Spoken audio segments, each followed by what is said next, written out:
Here I have INFINIX Note 30 5G, and today I'm going to show you how to format SD card on this device.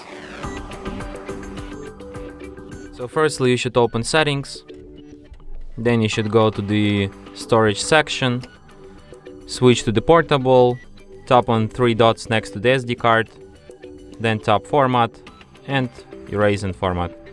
And after a few seconds SD card will be fully formatted and ready to be used anew.